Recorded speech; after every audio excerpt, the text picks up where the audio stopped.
very right person to actually comment or also spill some beans regarding this upcoming national tariff policy and its implications on our economy and different sectors of the economy. And I'm also joined by Usman Khan, who is the investment lead and team lead also nowadays at the Remit FCDO program. He works closely with all of these ministries, whether it's BOI, it's Ministry of Commerce or Ministry of Industries. So he has very deep understanding of the issues which actually were being addressed through this policy and how this policy can have different implications for, let's say, labor, our consumers, firms, and overall about the government side in terms of impacts on the revenue collection. Uh, and nonetheless, I'm also joined by Dr. Abid Suleri. He will be opening this debate, and with his opening remarks, we'll then move on to Ashfaq Sab and then to Usman. And we'll also shortly be joined by Ali Khizr, who is a very well-known reporter and business recorder. Yes, he's here online with us. Welcome, Ali. So over to you, Dr. Suleri. Thank you, Ji. Thank you for having me. Well, thank you, Irfan. Good afternoon, ladies and gentlemen, and distinguished panelists. I think the topic that we are discussing today has become a household name after the change of administration in the United States. So the word tariff and tariff war and how tariff they can impact consumers or industries or businesses. That is something which is after the Liberation Day of United States is now very frequently discussed, and within this countries, including Pakistan, we have to adjust our own tariff policies. We have to understand what will be the repercussions. We have to understand that what are the requirements of our major trading partners, including United States, who are asking for more trade liberalization on imports, and then of course looking at our indigenous industries and local industries. So if that is one dimension of the story, the other dimension of the story is our two IMF programs, and it is again quite unique situation that Pakistan is going through and preparing this budget under two IMF programs.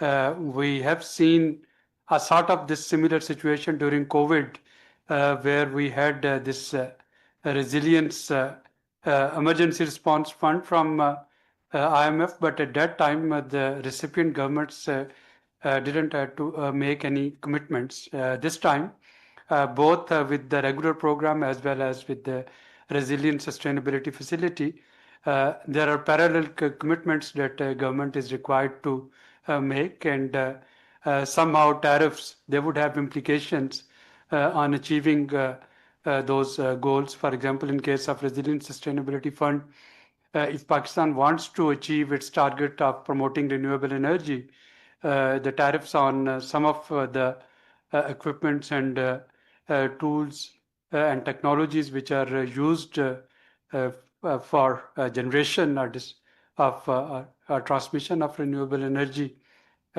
should be less.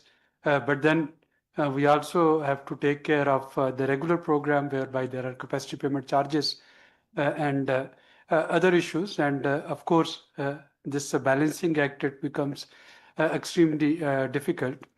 And then on top of everything, right now, government, while proposing for finalizing the budget numbers, is also negotiating with United States for negotiating the way forward after the initial tariffs are suspended for 90 days. And of course, time is ticking, and we have to come up with a very clear pathway so that we can keep on trading with United States. And finally, this tariff, and we have been discussing it again and again, whether we are using it for the tariffs for revenue generation, whether we are using them for safeguarding our industries, local industries, whether we are using them to contain demand and control, all of them, none of them. So these are the sort of questions which are often asked whenever this discussion kickstarts. And I'm thankful to Ishfaq Saab for being here today. I'm sure he will be able to highlight uh, some of the aspects that we are discussing, and then one would be very keenly listening to Ali Khizr Saab and Usman Saab, their ideas about national tariff policy. And afterward, the floor would be open for question answers. So we are hoping to actually contribute in this discussion, which amidst the budget that one hopes will be presented on 10th of June would be somehow shaping the perspective of a discussion and a framework for discussion on budget and budget numbers. So once again, thank you very much for joining us online as well as in person. Thank you, Dr. Abid. Now I'll give the floor to Ashfaq Saab. He also has some presentation. So very briefly, if you could just walk us through the rationale behind this revision, and actually I would call it this, I mean, sort of paradigm shift in terms of tariff usage as a tool for revenue versus a tool for helping or framing out the output of our industry. Apparently, it does seem that it's a beginning of the export-oriented growth as compared to the import substitution and industrialization, which we have been doing for the past few decades. And some critiques also argue that we actually failed at that as well. So just please walk us through that rationale, and then if you could share some details of this policy and how the ministry thinks different sectors of the economy, like government, the firms, or labor, how would they be impacted by this policy? Over to you, sir. Thank you very much, sir. I'm thankful to SDPI and Dr. Solari for having me in this seminar. First of all, one disclaimer that whatever I'll be saying, those will be my personal views and will not be the views of the Ministry of Commerce or Government of Pakistan.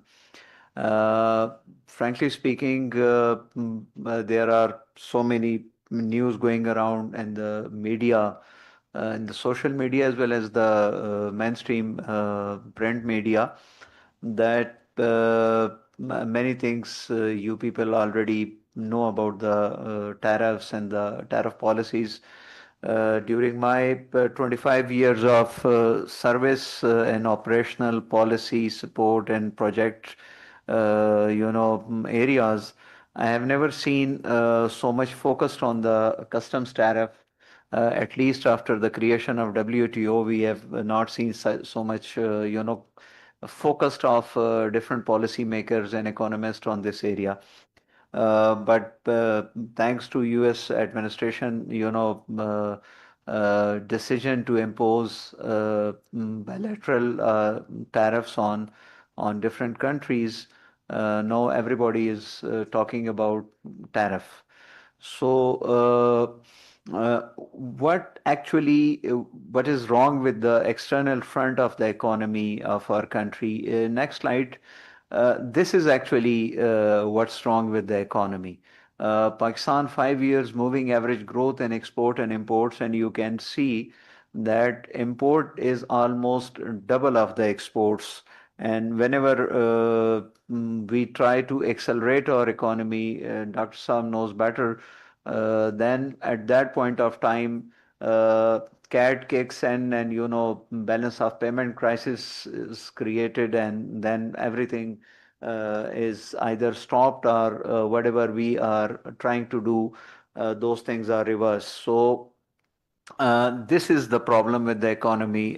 Next slide will also be showing the situation where gradually our imports are moving ahead of our exports, and in 2022 we saw a crisis when our imports increased to $80 billion, while despite the fact that we were exporting, the largest, in terms of value exports in that year.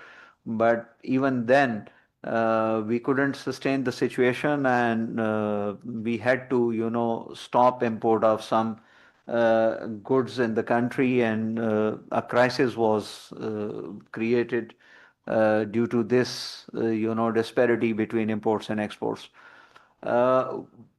Why new tariff policy? Actually, before 2019, the custom tariff was with FBR.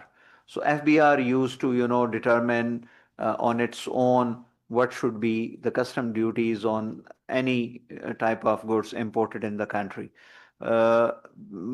Credit goes to the government at that time, that it decided that there should be a national tariff policy, and the first national policy 2019-2024 was introduced and approved by the federal cabinet in November 2019.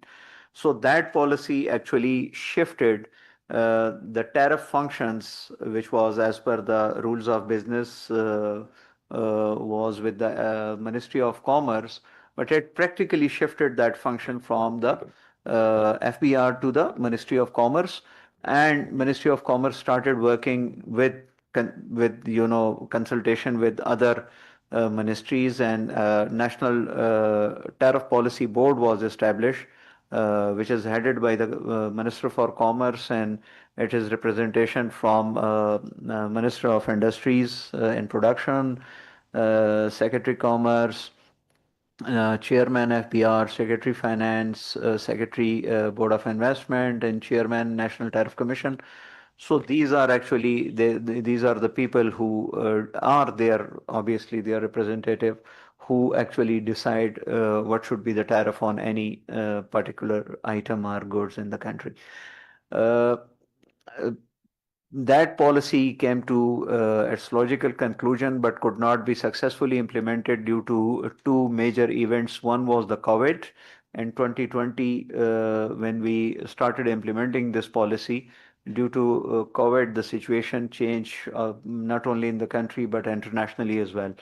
The second thing which happened was, as I mentioned earlier, in 2022 there was a cat crisis, and due to that the government stopped implementation of the policy, and a reverse was made on different decisions.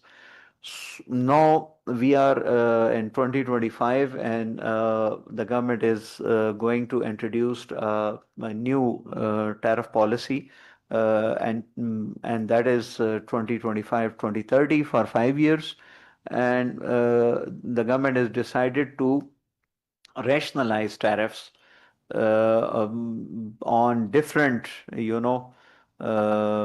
items, almost on all items, gradually in a period of 4 to 5 years, to make some structural changes in the economy and divert it towards export-oriented growth rather than import substitution growth.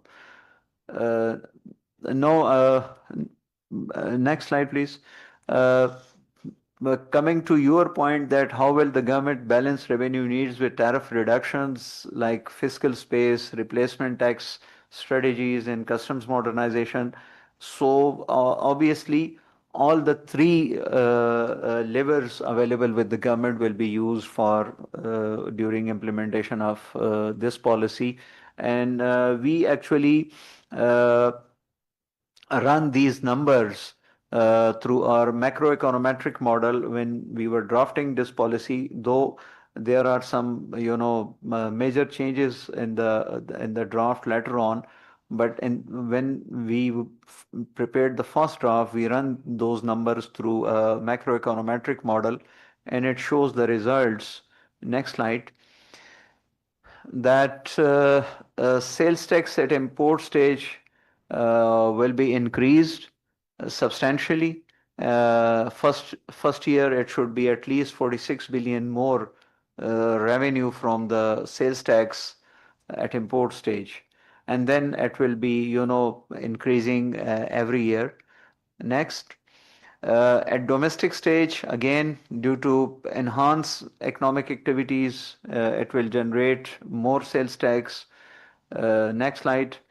On direct taxes side, it also showed improvement from even the first financial year of its implementation.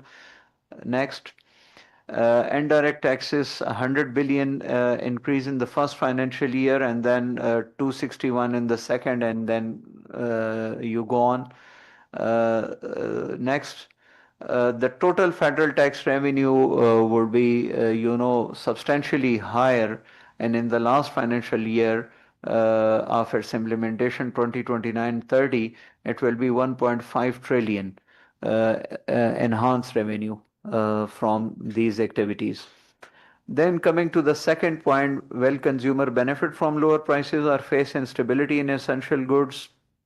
The model indicate, next slide, that impact on the inflation will be positive, and there will be a reduction in the and we all know, all the economists worth of their salt know that if we reduce the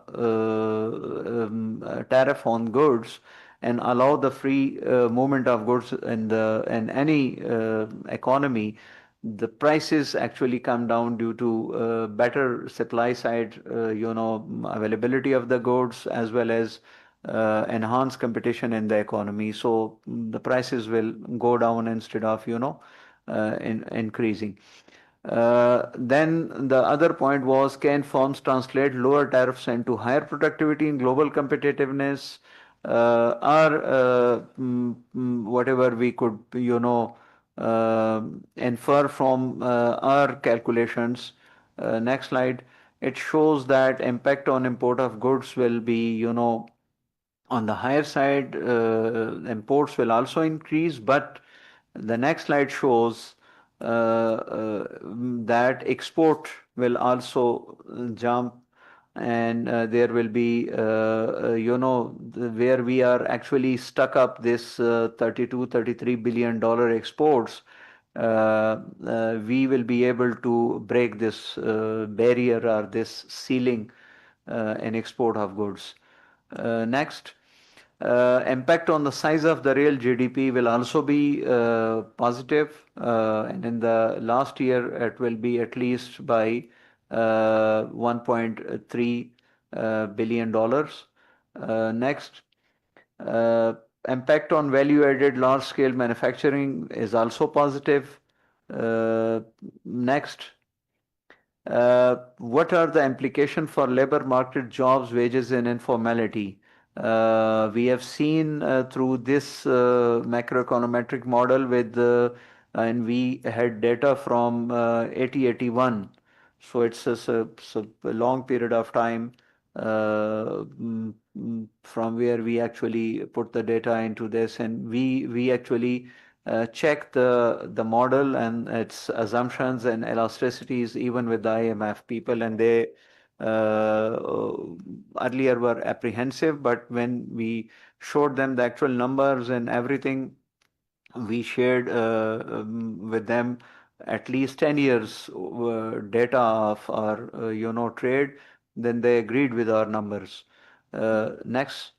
Impact on the employment generation is again positive, and there will be more than 1 million jobs during this period. That's only, and I'm talking about only the impact of tariff policies. So we have actually isolated all these.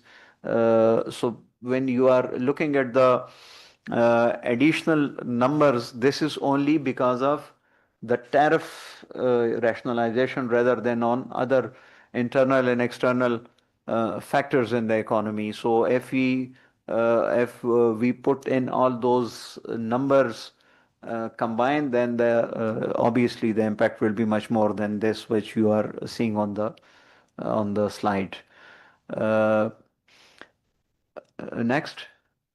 Thank you very much. So those were actually the points which were mentioned in the letter of the SDPI, but I was given 10 to 12 minutes time, and I hope that I have not exceeded that time by too much. Sir, what do you? हाँ, अगर सिर्फ दो चीज़ें next speaker से जाने से पहले check कर कि does this tariff policy align with our negotiations with the United States? या इसमें फौरी तौर पे कोई चेंज करना पड़ जाएगी before it gets approved? And second, if you can maybe shed light on the last slide, this employment generation. That's where perhaps if you look at business as usual and NTP simulation curve, one can't see much of a difference. So how to interpret it? First, we don't think that we will need some, changes in our tariff policy because of our negotiation with the United States. Whatever we are doing, I think the US side also wants to, rationalize tariff on some of our imports.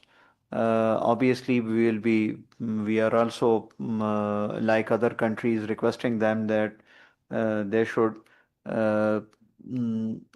decrease or ideally eliminate all the tariffs on our exports to United States.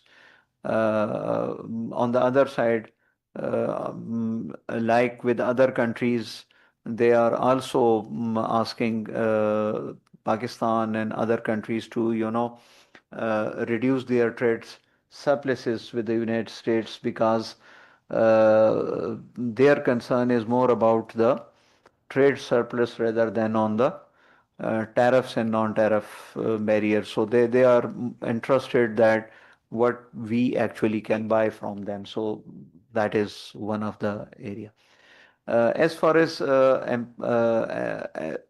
employment generation is concerned, so as I explained earlier, that this is only because of the reduction and tariff policy with these numbers we have shown it here, and it is positive, but it also indicates that only the tariff will not be able to generate a sizable number of jobs in the country unless and until you take some other policy intervention, you make some other policy intervention as well. So this actually shows this.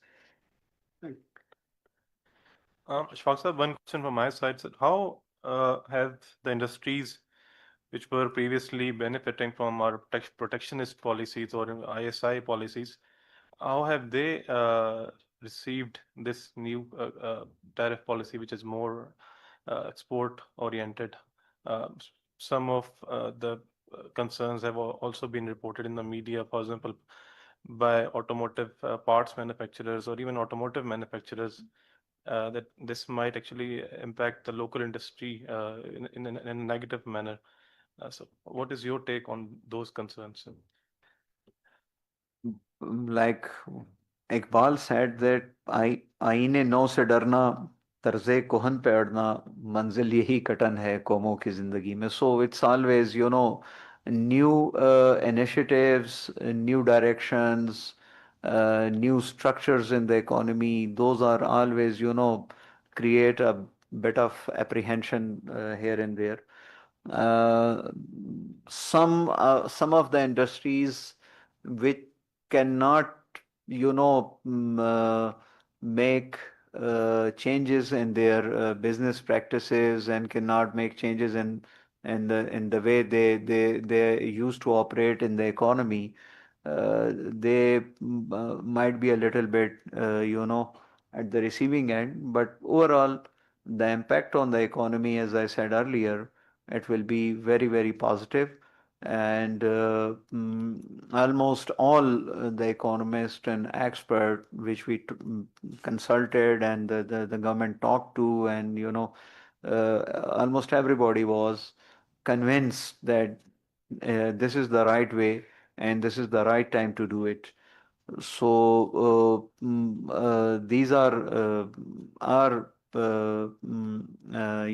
are also trying to the government is actually trying to help those industries which will be a little bit difficult position because of enhanced competition from imports, and but they will also be getting their raw material intermediate goods at almost duty free. They will be getting those things, so that will also be an opportunity for them.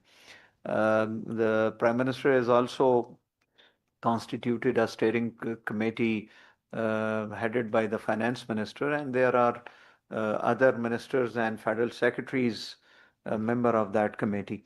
And one of the tasks assigned to them is that they will be looking at at those industries which will be a little bit in a difficult position or situation because of reduction in the tariffs on their finished products. So obviously we will be the government will be trying to help them out.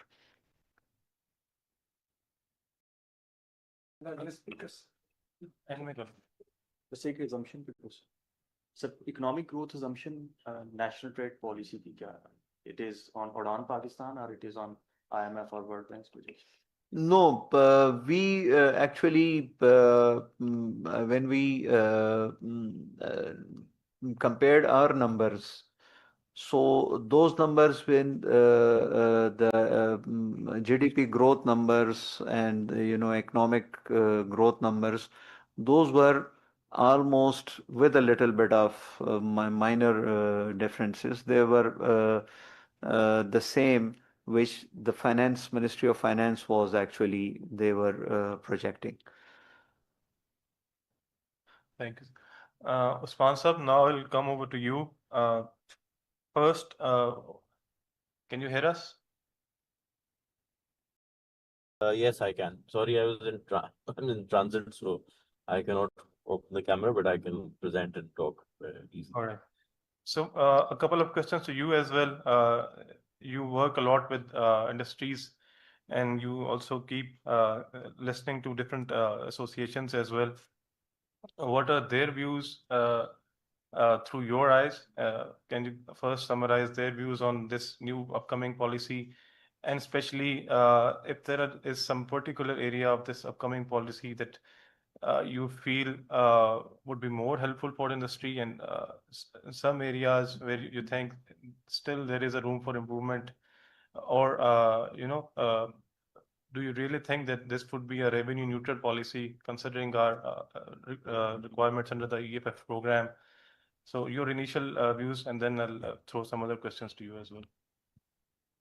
So thank you with Ashfaq Sab sitting there. So, I feel just an amateur talking about tariff policy, and previously we've had a lot of discussions on it as well. And I think my own personal views are aligned with what Ashfaq Sab has presented. So overall, I think, theoretically speaking, when we talk about tariff rationalization as a process to increasing competitiveness, and I think there's no two thoughts about it, But I think the recent discussions and the discussions previously as well that at least I have held. So there was this session by IGC and World Bank a couple of weeks back as well, where they had invited a lot of exporters as well. So the view really is the process of this rationalization. So simultaneously, as you know, we are working with SDPI on the national industrial policy as well. And the sectors that we have been engaging all are interested in terms of, not the numbers so much, but the process and the time that the rationalization will take place. So one approach is you do an upfront loading of a lot of this change, which will be a big shock. And I think our bigger sectors like auto and steel and a few others which have previously enjoyed some level of higher protection, are likely to be the losers in terms of when we talk about an employment shock or a growth shock. So I think that is clear. So I think their interest was more in terms of not disagreeing with rationalization, but I think the process of rationalization and the time frame and what tariff lines would change. So I think a lot will depend in terms of the nitty-gritty of working through the tariff lines. But on a broader question, I think what Pakistan faces is not just a tariff problem, and we should not just see it as a tariff problem that has limited our export growth. So basically, if I've recently done a paper for Pakistan Business Council on logistics and the role of logistics in exports. So I've re-estimated the export, the logistic performance index with reference to export competitiveness. Uh, so amazingly, what we see is that although when we talk about trade policy, a lot of focus is on tariffs. But if you look at the variance in costs, tariffs only explain about 1% to a percent half. Whereas if we talk about supply chain issues and logistics, that's about 15% of the variation in costs, which really affects competitiveness. So I think while the opening up of market definitely have the merits, I think what we need to be very careful is really sort of creating that level playing field for our exporters and our firms, where other disadvantages that they face in terms of the cost of utilities, the availability of utilities, productivity, labor skills issues, the cost of land, and so many other inconsistent policy changes. And also, I think one thing that came out very clearly with the stakeholder consultations is that if the government has decided to take this tariff policy on in this direction, the most important part is that we stick to it. So it's not that we announce a massive tariff rationalization plan now and 2 years down the line we again start to revert, because that would actually really affect investment decisions and how businesses change their business model and adapt to this new world.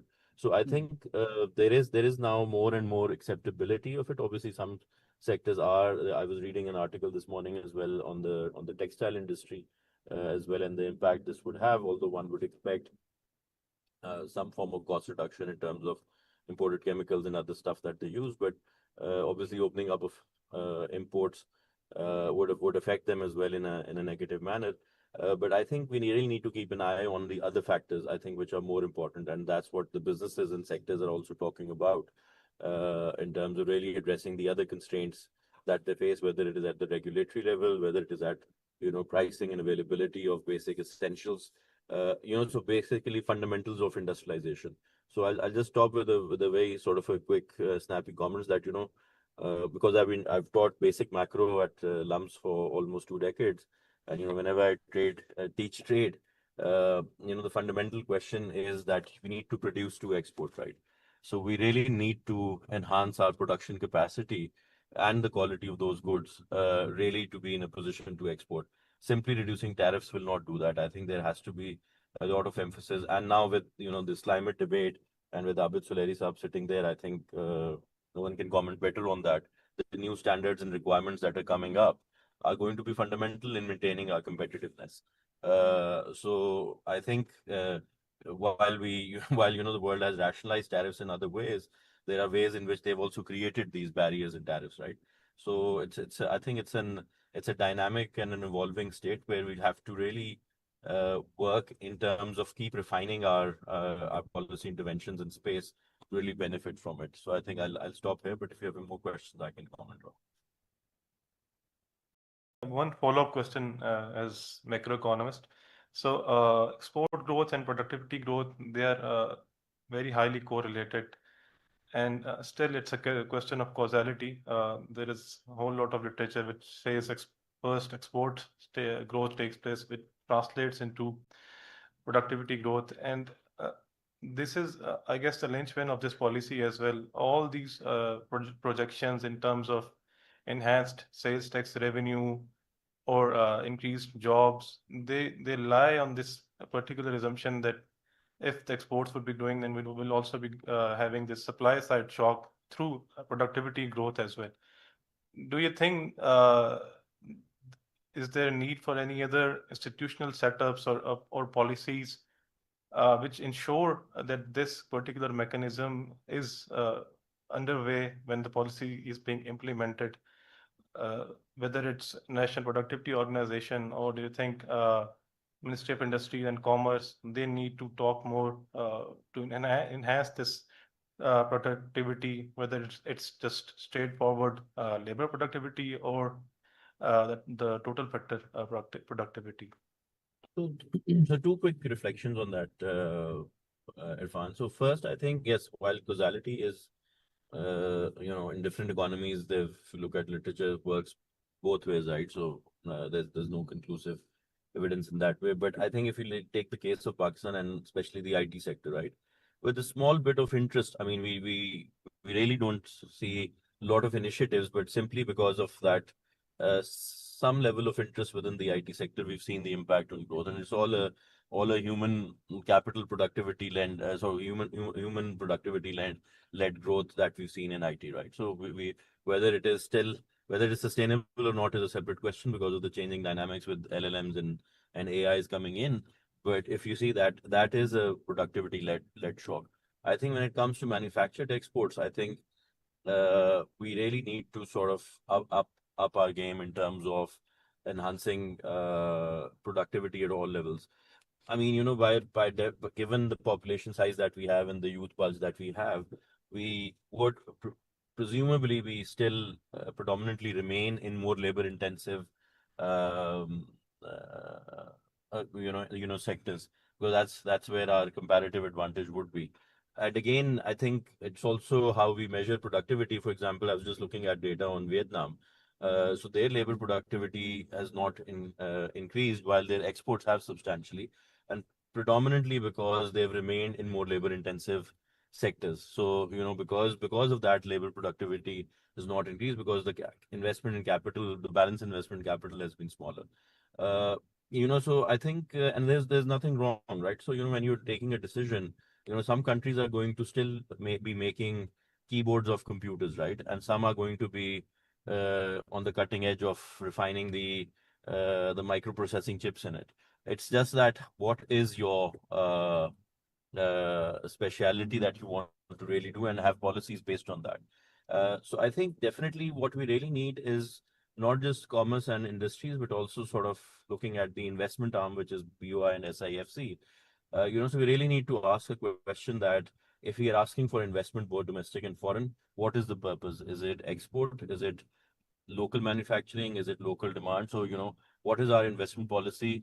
Then, once we have that investment, what are we manufacturing for? So that's where the industries come in. And then, export is commerce comes in. So we should not look, I think, unfortunately, historically, the ministries in one way or the other have been working in some form of silos, right? The policies have been discussed, but not sort of integrated. So, our investment, manufacturing and export policy, I think really needs to be one policy, right? While ministries may remain separate, although, in my own imagination, I would see a bigger economic ministry managing all of these to be well integrated. But I think from the policy front, we really need to see that if our ultimate objective is export, then our investment focus, our manufacturing policy focus, and obviously the commerce focus should be towards that export-oriented growth. And I think that is what will change, because then you will align a lot of these policies together. Perfect. Thank you. Now I'll move on to Ali Khidr Saab. Ali Saab, you have been actually watching our work, STPI's work as well, and all other think tank communities and academia who have been calling for this, tariff rationalization. And you have been part of, I've seen you in some panels as well, where there is this talk about tariff rationalization. Do you think that this new policy, is it the right step in response to that call, which we all have been making for past few years? Thank you for having me for this webinar and doing this on a very important topic.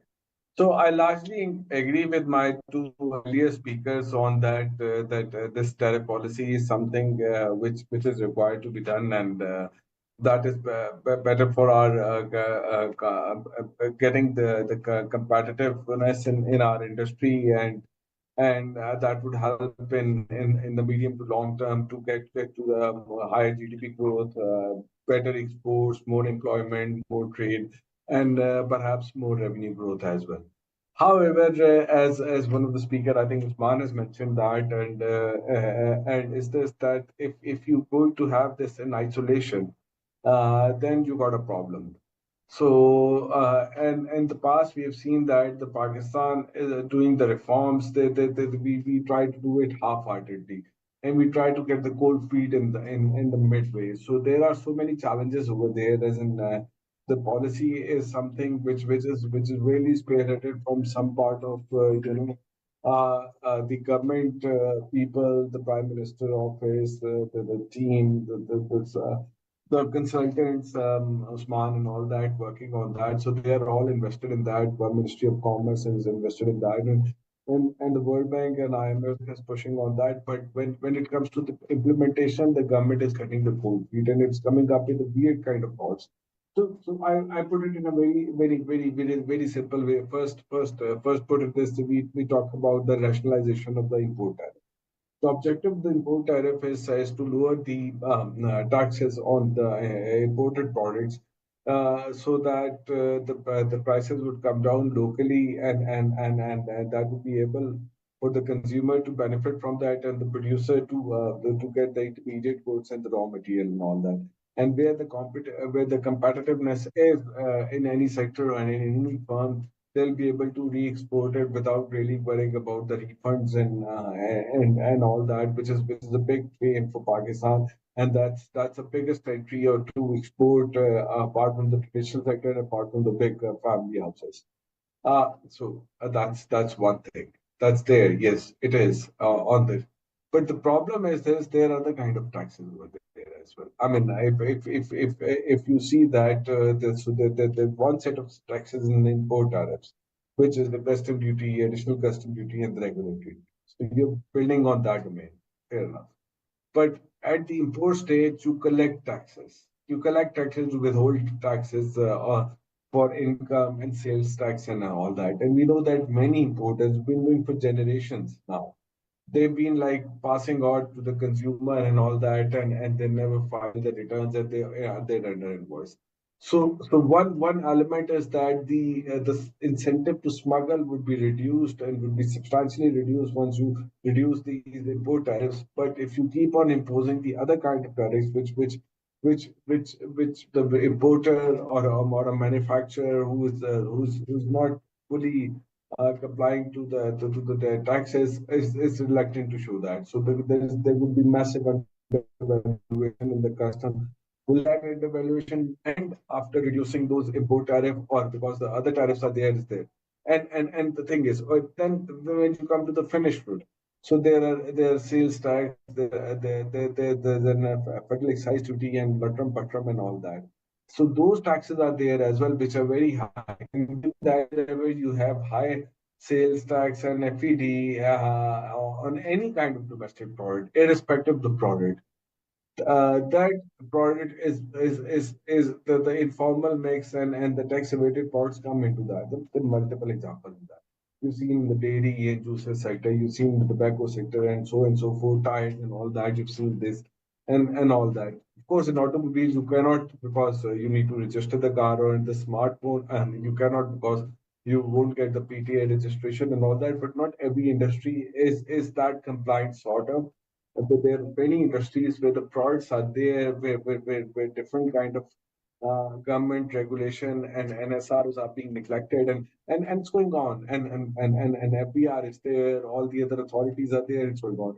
So will that be able to stop? That's my question. So with this high GST, with this high FED, with these higher taxes or at the import state, with withholding taxes on income and GST, so and GST rate is 18%, your income tax rate is 45%, so and so forth, and then super taxes and all that. So with those kind of prohibitive level of taxes, do you think that's an incentive for enough to reduce the custom duties to bring those fora into the formal sector? If not, if you're not going to get into the formal sector, then the whole idea about this the whole rationalization of tariff and political perspective and the empirical evidences what we have is going to be faded away and essentially will turn down into be a trading economy. So that is a big risk we are taking care of. So one, we need to take care of that risk. We need to deliberate on that, and we need to break those. The other thing is about the industrial policy. So you're not coming up with an industrial policy and just you're planning to, you are on that, but you need to have that. Then the third thing is your energy policy. What trade energy is provided to that, and what kind of inefficiencies in that. One example is when the ceramics guys are talking that their 40% component is energy, and when you compete them with the imported one, they cannot compete because the energy cost is very high. That holds true for many other industries as well. So you need to work out that which industry would be able to competitive in terms of getting the lower energy. But even if with the high energy, there is no point of supporting those tariffs. But that's a small issue. But the bigger issue is the taxation, the prohibitive level of high taxation, and the other venues which are not going to touch. And let's go through this policy. This policy is there for 4 5 years to implement. Okay, in the first year, when you start implementing the policy and you start reducing the duties on the final goods and the intermediate goods and all that, as it is planned in the policy, so if you're going to do that, there's going to be an influx of imports. There's going to be influx of imports. Of course, the demand will go up. So if you open up second-hand cars, if you reduce the duty on the Land Cruiser from, let's say, 200% to something like 60%, there'll be more cars coming in. There'll be more phones imported. There'll be more other goods imported and all that.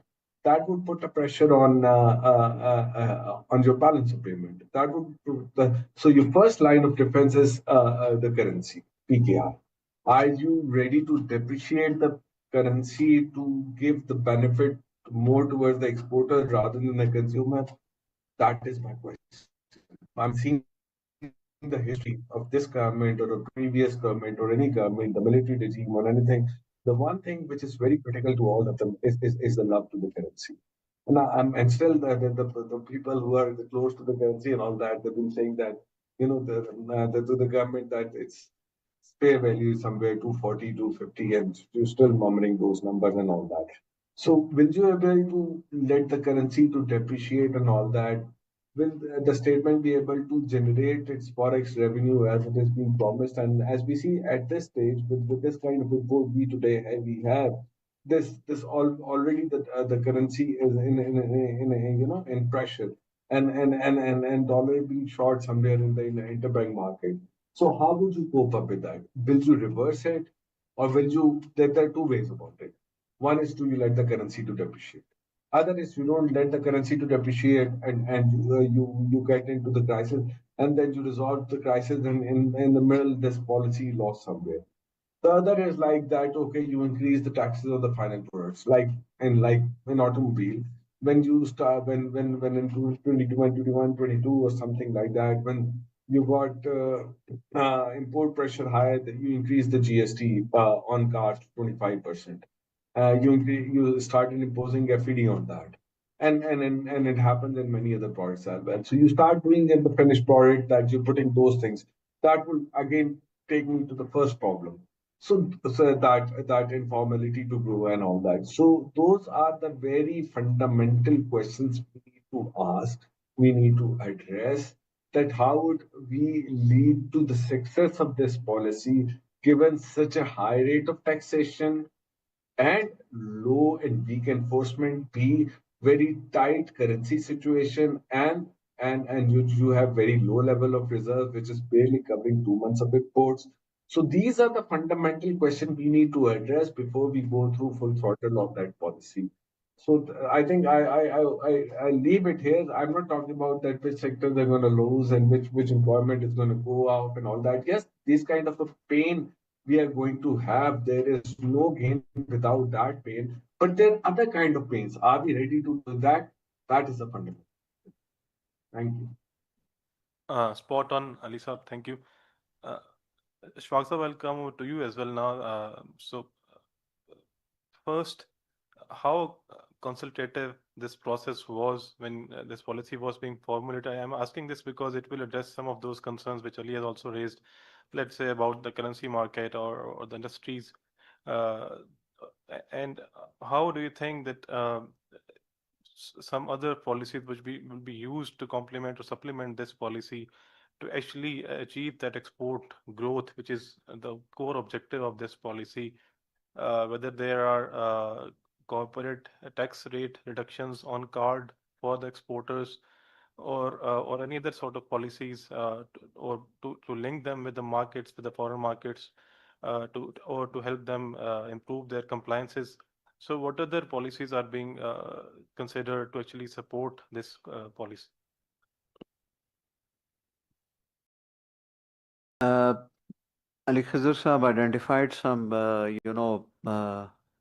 major issues is currently facing our economy, and I agree with him that there are some other issues, but obviously somebody has to take the first step in the right direction and start from somewhere.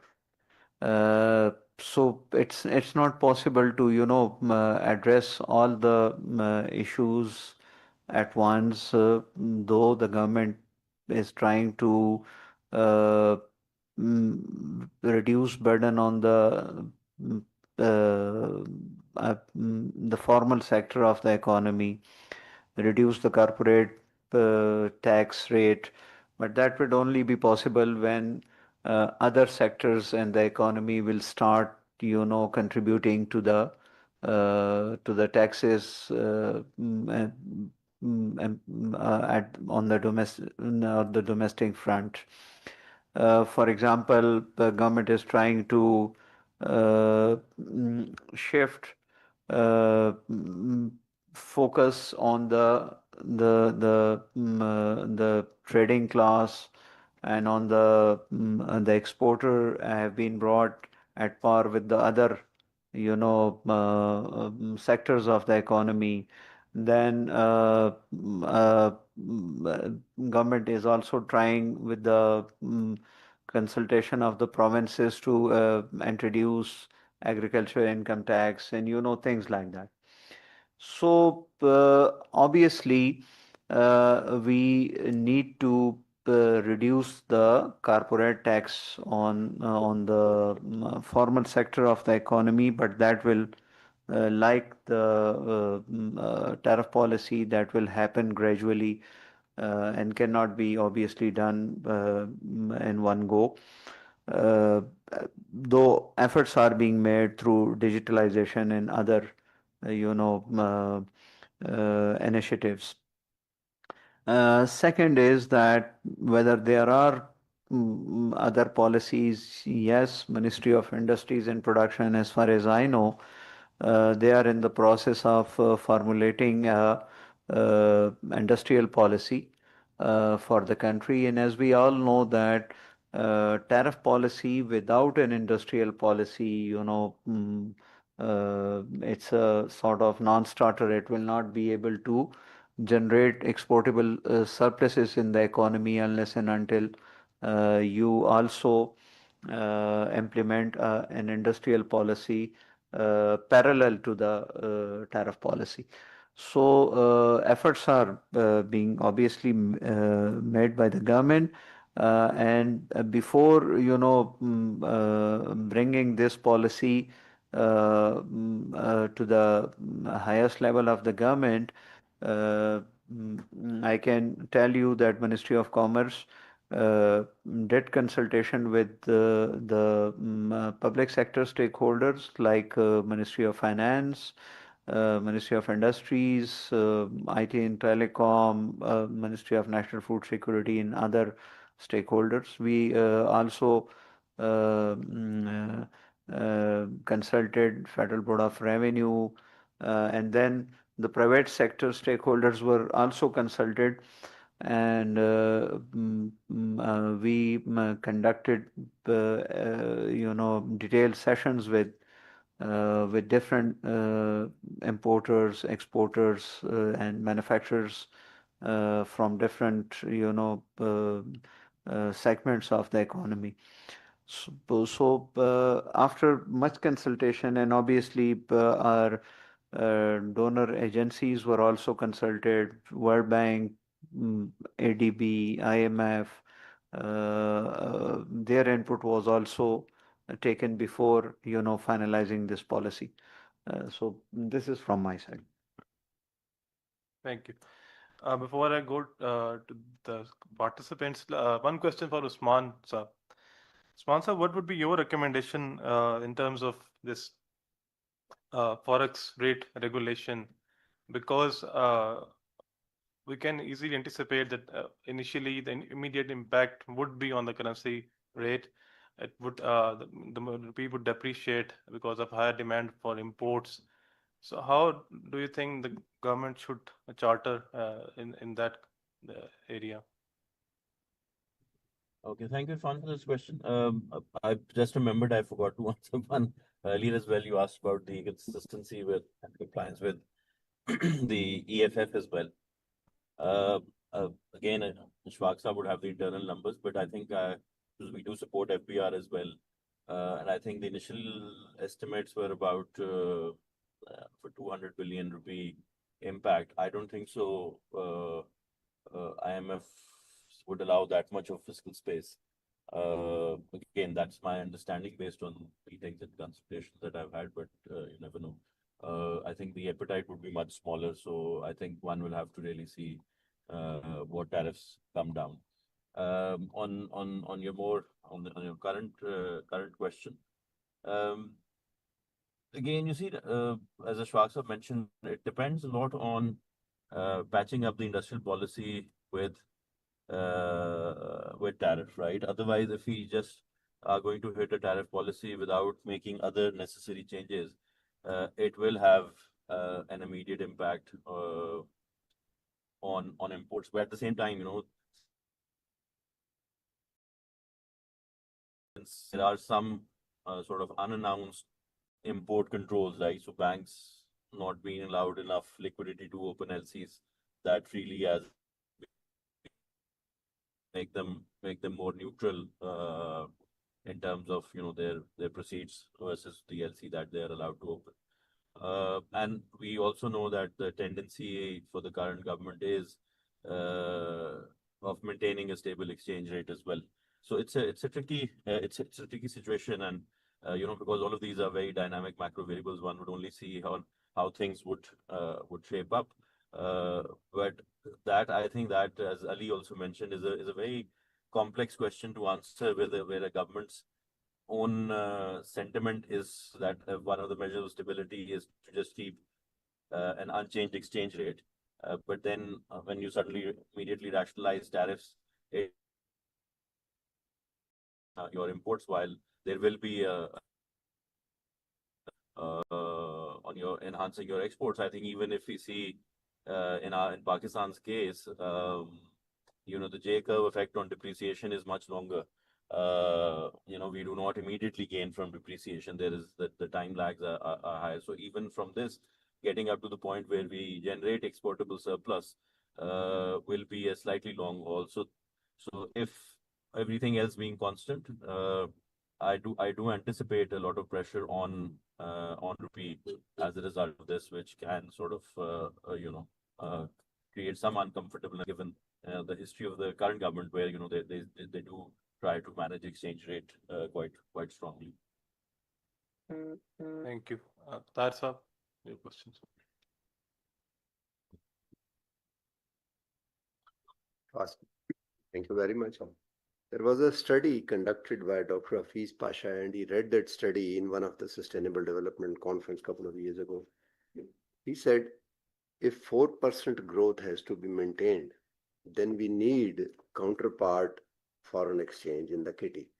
If Pakistan's economy is $400 billion, for example, which it is according to the Article 4 consultation, 4% means 16 for Forza. $16 billion spike in import. That is what exactly happened in 2022 when 6% went and we cut back from there. Now, this year alone, there are 470 billion rupees additional taxes from the same taxpayers. The base has not been increased. And the one line we often quote very much and all that, improve your productivity and export it by dang shopping. China did that, Vietnam, Indonesia, everybody. How come this tariff alone, I mean, this rationalization is going to work? That would be suicidal, I think personally, especially when the question is not economic policy or the tariff policy, it's political. Because to broad the base, you need to hit where the constituency politics are and other things are involved. For example, there's a shopkeeper downstairs. When you go see, he sells imported heaters and he doesn't pay anything on that. Doesn't pay anything. On one winter day, I counted that his sales was more than 500,000 in one day. So the retailer and traders, you cannot tax them. The other party would come, you cannot tax the agriculture. It's a political, unless there is a creative destruction in this country, I think. So that is the question. We have already tried a tariff many times and paid. So that is the question. All these things have been thought over. Do you think the government is serious on that? So your question is actually about the political economy and and of my personal opinion is that instead of running these mathematical models, unless and until you go through the history of economic development and you bring in the political angle to the economy, you cannot understand or resolve the issues as you pointed out. Uh, mm, uh, since we are here to discuss the tariff policy, I will confine myself only to the tariff without commenting on other issues. But you are right to the extent that somebody has to take some creative destruction. So for that creative destruction, uh, the first step in this direction, and I think the right step in this direction is the reduction in tariff. So those sectors of the economy which were, which were highly protective by the high tariff walls, those will be exposed to the competition, not only within the economy but from outside as well, from the external front as well. Uh, my understanding is that there will always be, as I said in the beginning, there will always be losers and winners. But to increase productivity and efficiency, I think we need to open up our economy. I can show you the figures, the trade to GDP ratios. And you will be surprised that even the landlocked countries of Central Asia, they have much more, trade with the rest of the world than Pakistan, and in terms of trade to GDP ratio. So that is, area of concern for us, that how much we have actually isolated the economy from integrating with the global value chains and with other markets.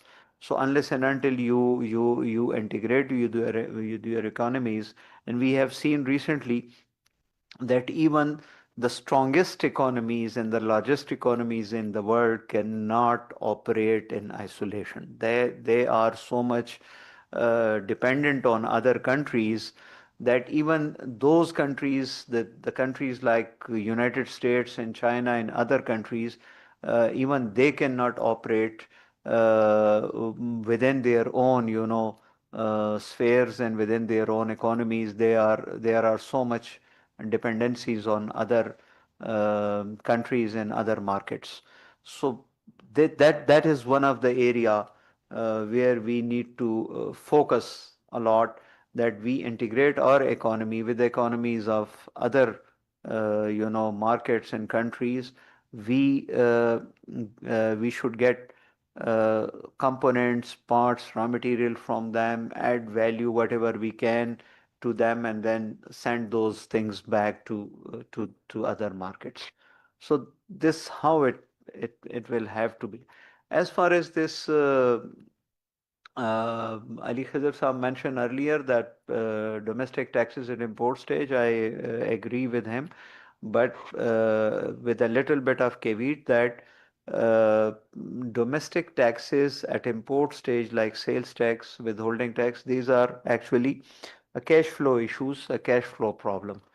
You get, if not 100%, a big chunk of that back, obviously with a time lag, but you get those things back. But in case of custom duties, you actually don't get back anything when you sell those goods, at least in the domestic market. So that's a little bit of a difference between the CDs and the domestic taxes at import stage.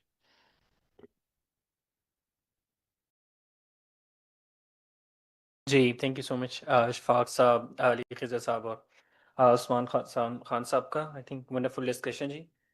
अच्छा, मेरा एक question है that is basically कि अगर हम लोग एक vision of export oriented development की साइड पे जा रहे हैं तो perhaps it's a very high time we sort of start thinking about किस तरह से हम लोगों ने अपनी स्पेशल इकोनॉमिक जोन्स को पर्टिकुलरली थोड़ा फास्ट ट्रैक करना, at least the ones that are under a priority status. So question ये है कि विद एनटीपी अपकमिंग रिफॉर्म से हमारे, तो do we finally have that clarity on what we are going to do for the industrial development and localization of technologies within the SEZs particularly? So क्या हम कोई trade facilitation reforms, any of the tariff reforms इनकी side पे देख रहे हैं, especially designed for the SEZs under this policy? और दूसरा again perhaps a bit थोड़ा सा long distant, but the second question of part of the same question is कि Dr. Abid ने on the very I think starting he sort of discussed how I think in the new budget, or perhaps जब भी हमारे पास IMF की discussion से once they go forward, we might be looking into again some of the imports on solar PVs. But at the same time, I think देखिए जो issue शायद थोड़ा उस चीज़ से होगा if we sort of start thinking around localization of perhaps battery storage systems, क्योंकि अभी the issue the solar cannot be integrated within the national grid is because the grid is not really I mean developed enough, yeah, flexible enough to sort of cater for that high share of renewable energy. So अगर तो हम ये भी देखना शुरू कर दें if we sort of come up with any reform measures for battery storage solutions through which this can all be localized, so that could be something जो कि both angles को address कर दे। So ji, thank you Dr. Irfan. तीनों participants, whichever part of the question you want to take. Ashfaq साहब पहले, sir इसका कोई SEZs पे कोई काम चल रहा है कि हमारी एक्सपोर्ट ग्रोथ हो सके या एक्सपोर्टेबल सरप्लस हम क्रिएट कर सकें? If I got your question right, Bad. जहाँ तक SEZ का ताल्लुक है, देखें there are different models, different countries have adopted different strategies. जो जोन की स्ट्रेटजी है वो चाइना ने इख्तियार की थी और उन्होंने they have successfully developed duty and taxes free economic zones in their country earlier in 80s और फिर वो आहिस्ता आहिस्ता उनको डेवलप किया. पाकिस्तान में already special economic zone by which is actually operated by the Board of Investment, वो already available. इसी तरह जो एक्सपोर्ट डेवलपमेंट जोन है या एक्सपोर्ट प्रमोशन जोन है, वो एब्जा के तहत ministry of industries and production जो है वो वहाँ पे आप duty free you can bring in goods, you can bring in capital goods, raw material, और आप वहाँ उसको बनाएं and then you can export duty and taxes free from there. तो उस पे हमारी इंपोर्ट और एक्सपोर्ट पॉलिसीज़ और हमारे टैक्स की जो लॉज हैं वो उस पे अप्लाई नहीं होते एक्सपोर्ट प्रमोशन जोन्स पे। जो एसईजी है उनको टैक्स में जो है वो कोई 10 साल के लिए उन्होंने एग्जाम्पशन दी है ऑन कॉर्पोरेट टैक्स, और वो वहाँ पे they can bring in the capital goods and SEZ, and then they can manufacture goods and export from there. There is another scheme of export facilitation scheme, EFS के नाम से वो भी चल रही है, जिसमें you can bring in goods duty and taxes free under duty suspension scheme, and then you can manufacture those goods, and you are supposed to required to export 80% of your produce to outside the country, और बाकी जो है 20% you can sell in the local market. So there are different, it's a combination of different strategies. But the most important thing is that why we were required to create these zones in these, if I reduce tariff to the extent कि आपको वो ज़्यादा pinch ना करे industry को, तो आप कहीं भी इंडस्ट्री लगा लें और रॉ मटेरियल मंगवाएं, कंपोनेंट्स पार्ट्स मंगवाएं, मैन्युफैक्चर करें, लोकल बेचें या बाहर बेचें, so that save you a lot of hassle, a lot of cost associated with all those compliances. Obviously उसके साथ एक compliance की cost है। और दूसरा ये कि टैक्स ऑब्वियसली जैसे अली खिजर साहब ने कहा, वो उसको भी आहिस्ता आहिस्ता जब बाकी जो है सेगमेंट ऑफ इकोनॉमी वो they will start paying their taxes, तो वो भी उसका जो रेट है वो नीचे आ जाएगा। तो ये है वो स्ट्रेटेजी चल रही है। Thank you. अशफाक साहब ने चुके जाना है, अली साहब और उस्मान साहब जस्ट फाइनल थॉट्स। उस्मान आप पहले कर लें, फिर Ali, and then will close. जी, thank you. I think on question of SEZs शौक साहब ने उससे टच कर लिया, बट आई थिंक एक तो ये कि again under EFF, IMF has issues in terms of granting such form of fiscal incentives. So I think additional पे तो वो शायद अभी चुप हैं, but नए SEZs पे they have a very strict stance. But also I think if you look at the performance, couple of issues is अगर हम Chinese model जो थोड़ा successful रहा है उससे compare करें, तो basically जो seamless provision of utilities रही हैं और जो cost of land है, those have been the better success factors at driving growth from SEZs rather than simple tax incentives. In fact, जो ज़्यादा literature है वो ये show करता है of investor reviews that fiscal incentives जो हैं, they're not the primary incentive that people are looking through SEZs. So I think हमें थोड़ा सा वो issue रहा है in terms of managing the governance of it. But I think now there is approval to move towards land lease model, at least to ensure that जो costs हैं वो in control रहे और उसका governance model भी ठीक रहे, so that people are more encouraged to make investments rather than hold land for later years. So I think that once addressed, और अभी कराची में मेरा ख्याल है जो ये पाकिस्तान स्टील मिल की पोर्ट पे लैंड है, वहाँ पे I think government is already experimenting with the land lease model, जो कि प्राइस एग्री भी हो गई है, तो one will have to see how the response is different there. But I think again provision of utilities and cost of land would be two issues to look at to drive SEZs for growth. Ji Ali, so you. जी अच्छा, बात simple सी है कि ये जो उस्मान ने भी कहा कि IMF is not agreeing with any kind of support on any SEZ. दूसरा, आपने कहीं पे बात की जी कि प्रोटेक्शन दे के हम जो है वो बात कर लें जी, सोलर पैनल और battery solution, something of that sort. The whole idea is about this the national tariff policy and the industrial policy which is coming on that is कि जी we do not have to select the winner.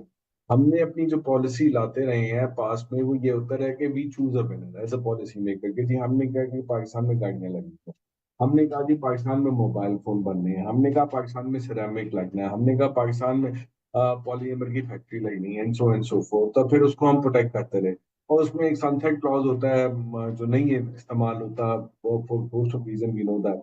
आज हम ये कह रहे हैं कि we are moving away from that, we don't know कि which is good for Pakistan. So as a policymaker, we know that we need to provide the competitive environment to everyone, and whichever the industry or whichever the firm which is more competitive is going to spur. और जहाँ पे हम inefficient हैं, वहाँ पे we'll rely on the world to supply those goods and services where they are efficient on. That's the whole objective of this tariff policy and all that. और जो पूरा competitive framework है और उसका पूरे puzzle को जो सही करने में ये चीज है कि we are not going to provide A provision or B provision that we are going to support A or B industry. So that is not going to happen. और ऐसी चीज के ऊपर मेरा नहीं ख्याल है, उस्मान ने बड़ा क्लियरली बता दिया कि उन चीजों से कोई फायदा नहीं होता। What is required to do that? कि overall simplification of taxation, what we governance reforms at the custom department of FPR, the governance in the other part of the FPR and all that, जैसे अब हमारे ये ये बता रहे थे साहब के जी के दिस इज के यहाँ पे जी कि वो जो टैक्सेस कलेक्ट होते हैं वो आपको रिफंड मिल जाते हैं जो कस्टम ड्यूटी पे नहीं मिलता। I agree with that, but जो कमर्शियल इंपोर्टर होता है वो उस रिफंड के चक्कर से वो जाता है, वो टैक्स फाइल ही नहीं करना चाहता और उसकी ड्यूटी में है समा वो। मतलब अब मैं तो 2-3 जनरेशन से लोगों को देखता हूँ कि वो इस तरह ही कर रहे हैं, दे बी डूइंग इट, और उनको उनको जो मर्जी कर लो वो नहीं कर पाते। तो उसको एक सोशो इकोनॉमिक एक चैलेंज है, इसको आप किस तरह से टैकल करेंगे, किस तरह से उनको कहेंगे कि भाई तुम लाइन पे आ जाओ। उसके लिए एक नेचुरली आपको जीएसटी का रेट, एफईडी का रेट, इनकम टैक्सेस, इन सबको भी कम करना पड़ेगा, which we are in not at all in a position to do that. So ये चैलेंजेस हैं। सो मेरे ख्याल में मतलब वो चीज इतनी होगी, what the challenges we need to have कि we are at the cross roads, कि हमारी इकोनॉमी इस वक्त जिस लेवल पे है जिसमें हम ये पॉलिसी ला रहे हैं कि we don't have a reserve buffer, जिससे करेंसी का प्रेशर बहुत जल्दी आ जाएगा और उसको हम किस तरह टैकल करेंगे। और क्राइसिस आ सकता है, कोई रिजर्व नहीं है हमारे पास, और रिजर्व नहीं है तो पैनिक आने में टाइम लगता। बी, हमारे टैक्स रेट्स इस वक्त ऑल टाइम हाई पे हैं, चाहे वो इनकम टैक्स हो, चाहे वो GST and other kind of indirect taxes हो, देयर ऑल टाइम हाई। ठीक है जी, तो इन दोनों को लेके जब हम एक एक टैरिफ पॉलिसी का हम एक पार्ट ऑफ द पजल ठीक कर रहे हैं, तो इनको हम नहीं कर सकते for most of the region की जी फिस्कल कंसोलिडेशन चाहिए, रिजर्व बिल्ड करने हैं। तो उस पॉलिसी को हम कैसे लेके चलेंगे, that is what my apprehension and that is what I want my government fellows to be cognizant of the fact, और उनको वो करना चाहिए। जो ने कहा कि इन्हें सबसे इसके अंदर कंसल्टेशन की है, बट मैंने भी बहुत सारे लोगों से बात की है, मतलब मैंने भी इंडस्ट्री से बात की है, मैंने भी स्टेट बैंक से बात की है, मैंने भी और गवर्नमेंट की साइट पे बात की है, एंड वहां पे बहुत सख्त रेजिस्टेंस है। मिनिस्ट्री ऑफ इंडस्ट्रीज इसको, मिनिस्ट्री ऑफ कॉमर्स, दोनों मिनिस्टर इसको रेजिस्ट कर रहे हैं इस पॉलिसी को।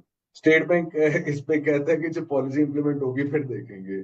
देयर आर थिंग्स कि वो जो ग्राउंड रियलिटी है उसको भी हमने देख के चलना है। So, but I wish you best of the luck with the policy. I'm a full supporter of this policy. But इसके challenges उसको identify करना और उसको handle करना, that is what my job और our people जो commentators हैं उनका काम है। तो we will keep on doing. Thank you. Thank you so much, thank you. I think यही दो टेक अवेज भी होंगे आज के डिस्कशन से कि एक तो पॉलिसीज सेक्टर एग्नोस्टिक होनी चाहिए, they shouldn't be targeting some particular sector. Second, whole of government approach जो हम सब एडवोकेट करते रहते हैं, आई थिंक वो इसमें भी अप्लाई होगी। ये जो सारे कंसर्न्स हैं इसको देखा जाएगा, because it's not just the only piece in the puzzle this tariff policy, बाकी भी बहुत सारे पीसेज हैं। आई होप हमारे मिनिस्ट्री ऑफ कॉमर्स के जो कोलीग्स हैं और जो ऑफिसर्स हैं वो इनको कंसिडर कर रहे होंगे। हम भी अपनी रिकमेंडेशंस इंशाल्लाह भिजवाएंगे मिनिस्ट्री ऑफ कॉमर्स को, and let's hope for the best, as Ali also said. Thank you so much. Yes, sir. Thank you. Thank you.